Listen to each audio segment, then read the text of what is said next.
Selamat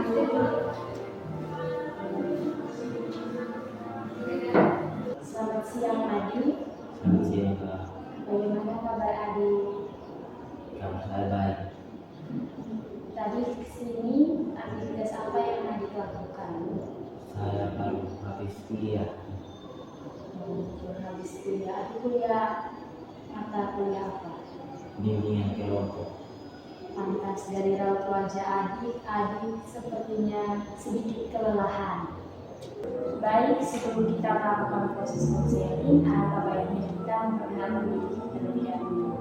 Nah, sekarang saya silakan Adi untuk memperkenalkan diri Adi. Kenalkan, nama saya Sixtus Pantola, biasa dipanggil Six. Terima kasih Six. Sekarang saya juga akan memperkenalkan diri saya. Perkenalkan, nama lengkap saya Carolina Saputra, biasa disapa Hari. Saya sebagai konselor di lembaga ini. Kalau saya boleh tahu, Adi kesini atas keinginan Adi sendiri atau ada dorongan dari orang lain?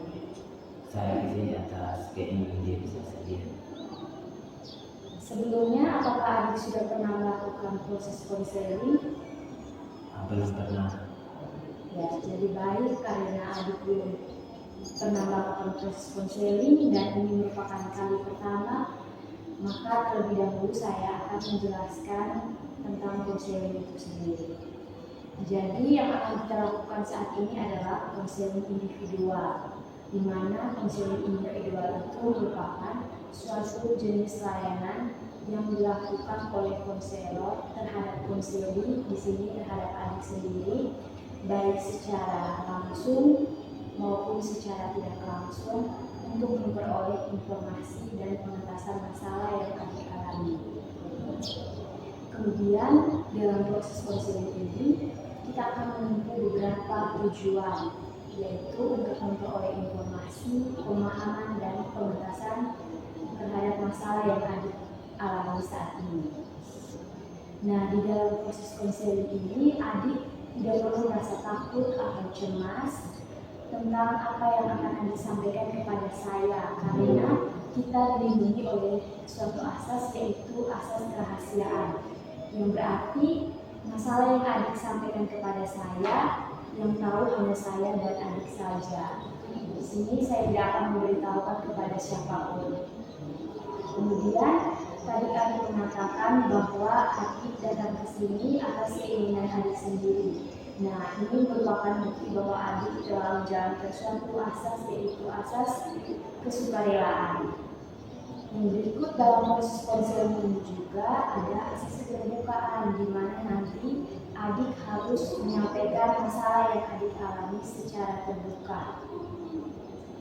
Yang berikut ada asas kekinian, yang berarti masalah yang adik ungkapkan kepada saya merupakan masalah yang sedang adik alami saat ini, dan dalam proses konseling ini baik saya sebagai konselor maupun adik sebagai konseli harus terlibat aktif. Dari penjelasan saya ini, apakah adik paham? Saya paham. Kemudian dalam konseling individual kita akan beberapa cara yang harus kita laksanakan, yaitu saya sebagai konselor akan mendengarkan apa yang adik sampaikan kepada saya. Kemudian adik sebagai konseli harus menyampaikan masalah yang adik alami kepada saya, dan saya dan adik sama-sama membahas masalah ini sampai selesai. Baik, sekarang apa yang ingin adik ceritakan kepada saya? Yang ingin saya ceritakan itu, saya kesulitan untuk mengatur jam tidur dan saya sering bangun terlambat untuk berangkat ke kampus. Jadi masalah yang adik alami yaitu kesulitan mengatur waktu untuk tidur dan sering terlambat ke kampus. Nah, kira-kira mengapa adik sering terlambat ke kampus dan adik sulit untuk mengatur waktu untuk tidur? Karena saya terlambat ke kampus karena tiap malam saya mau tidur setengah mati dan sering saya bangun terlambat sehingga membuat saya terlambat.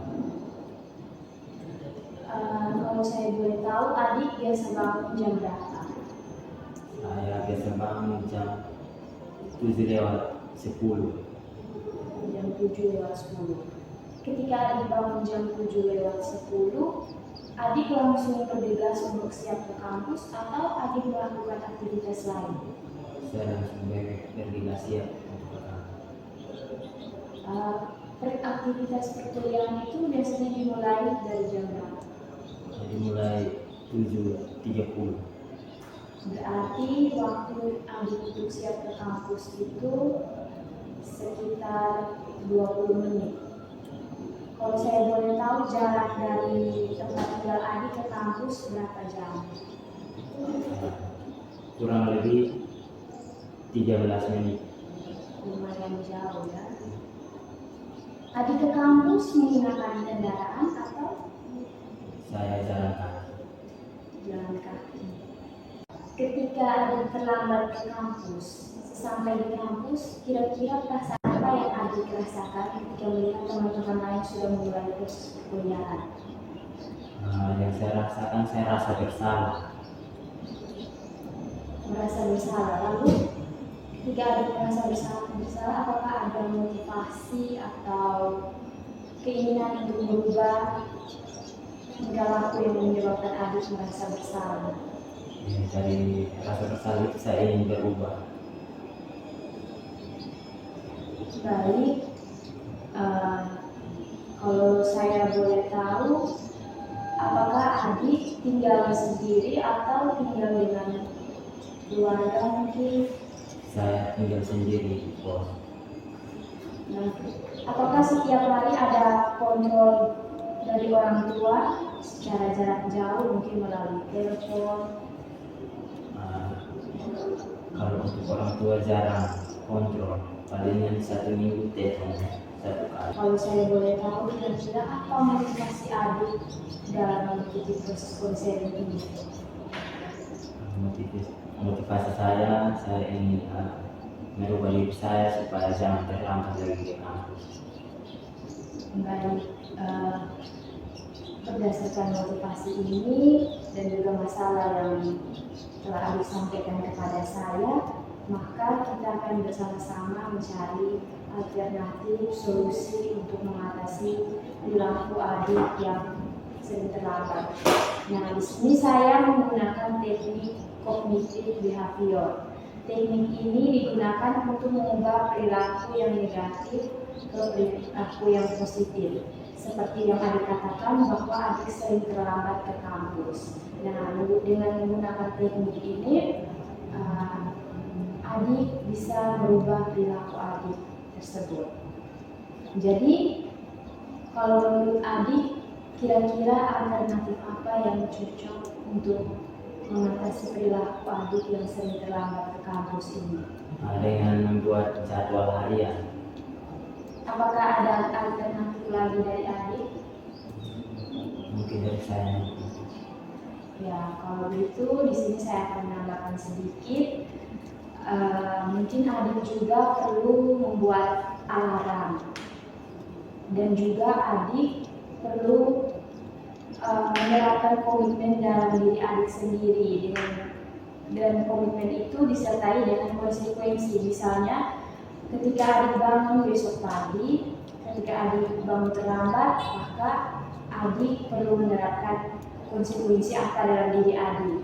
Lalu ketika adik bangun tidak terlambat juga, pasti ada rasa puas dalam diri adik, ya kan? Ya.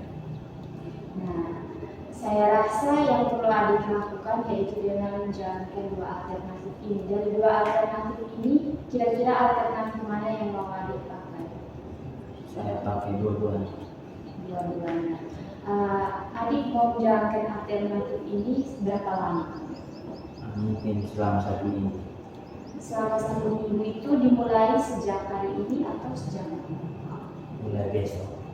Baik. Jadi balik pertemuan kita sampai di sini. Apakah adik punya waktu luang untuk kita kembali bertemu? Mungkin kita akan bertemu di minggu depan. Di hari apa? di hari yang sama, di waktu yang sama juga. waktu yang sama. Ya baik, minggu depan di hari Selasa jam 10 kita akan bertemu lagi di tempat ini untuk kembali membahas dan mengevaluasi bagaimana penerapan alternatif yang sudah Adik jalankan selama 1 minggu ini. Sekian pertemuan kita di hari ini. Selamat siang. Selamat siang, Pak. Selamat siang Adik. Selamat siang, Pak. Selamat datang kembali di proses konseling kita di hari ini. Jadi baik, sesuai dengan kesepakatan kita pada pertemuan sebelumnya bahwa hari ini kita akan melakukan evaluasi terhadap alternatif yang telah Adik jalankan. Nah, seperti kesepakatan kali lalu bahwa Adik menjalankan alternatif selama 1 minggu ini. Nah, sekarang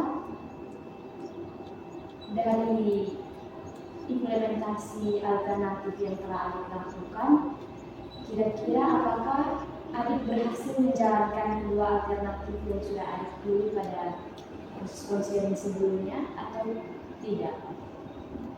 Saya sudah menjalani kedua alternatif tersebut. Adik menjalankan kedua alternatif tersebut secara rutin atau? Saya menjalani kedua alternatif tersebut secara rutin. Selama 1 minggu. Ya, selama 1 minggu. Dan dari hasil itu apakah ada perubahan yang terjadi? Dengan hasil tersebut saya bangun lebih awal dan saya tidur lebih sedikit. Adik tidak terlambat lagi datang ke kampus. Puji Tuhan sudah 1 minggu saya tidak terlambat lagi. Ya, kalau saya boleh tahu, coba Adik ceritakan pengalaman Adik selama menjalankan alternatif tersebut. Pengalaman saya pas baru awal-awal menjalaninya itu saya agak kesulitan karena harus tidur, saya atur jadwalnya itu harus tidur jam 10.30.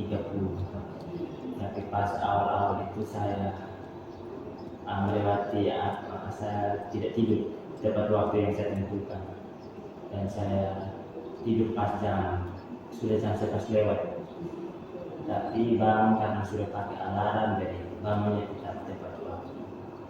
Itu pengalaman saya, dan setelah itu besoknya saya sudah mengikuti jadwal yang saya buat.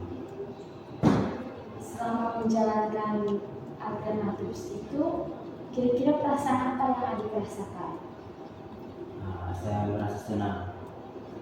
Adik merasa senang. Kalau saya boleh tahu, merasa senang karena apa? Senang dengan bagaimana?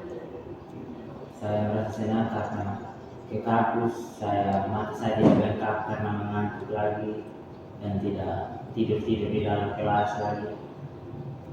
Ya, saya senang.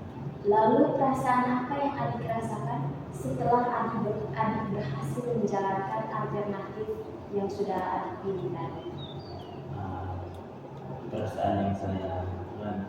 Maksudnya setelah Adik menjalankan alternatif itu, seperti sekarang kan Adik sudah tidak terlambat lagi ke kampus, pasti ada perasaan yang muncul dalam diri Adik.